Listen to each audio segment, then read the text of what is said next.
Lubbock, Texas, August 25th, 1951. Three scientists from Texas Tech University gathered together one hot summer evening. The men have actually gotten together to study meteors, so their eyes are trained on the sky. Suddenly, they see 20 to 30 bright lights, roughly the size of dinner plates, flying in a U formation. The objects are moving fast across the sky.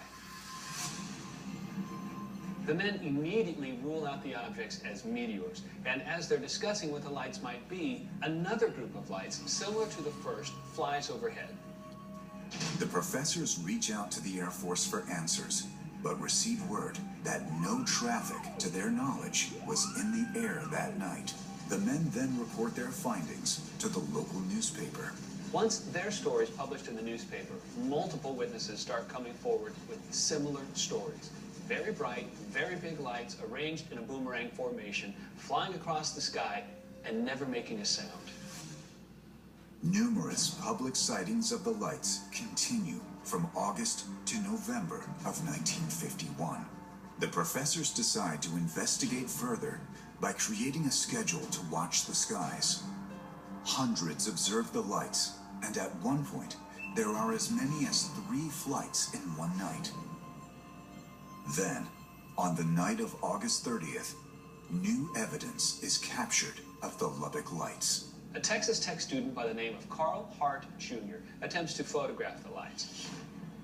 He witnesses 2 different flights that night, one at 5:30 p.m. and the other around 10:30 p.m.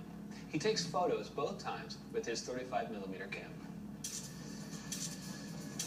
The photos show anywhere from 18 to 20 lights arranged in a boomerang formation.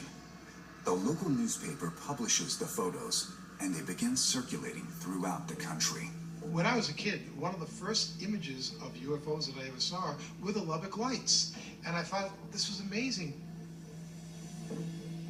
Eventually, the Air Force gets their hands on the photos. They're actually given to Captain Edward Ruppelt. Edward J. Ruppelt was a U.S. Air Force captain. He's most famous as being the head of Project Blue Book. The Air Force had had several investigative bodies that investigated UFOs going back to 1947. First one being Project Sign, which went up until 1949, which was then succeeded by Project Grudge. And then 1952, that became Project Blue Book. Captain Ruppelt, now working under Project Grudge, travels to Lubbock to investigate further. He finds a local man who mentions seeing one night the reflection of the newly installed city streetlights bouncing off the white bellies of a few plover birds flying by. This gives Ruppelt and the Air Force a natural phenomenon to explain away the sightings, and they jump on it. They issue a statement that the newly installed vapor streetlights were bouncing off the undersides of the birds as they flew overhead. Case closed.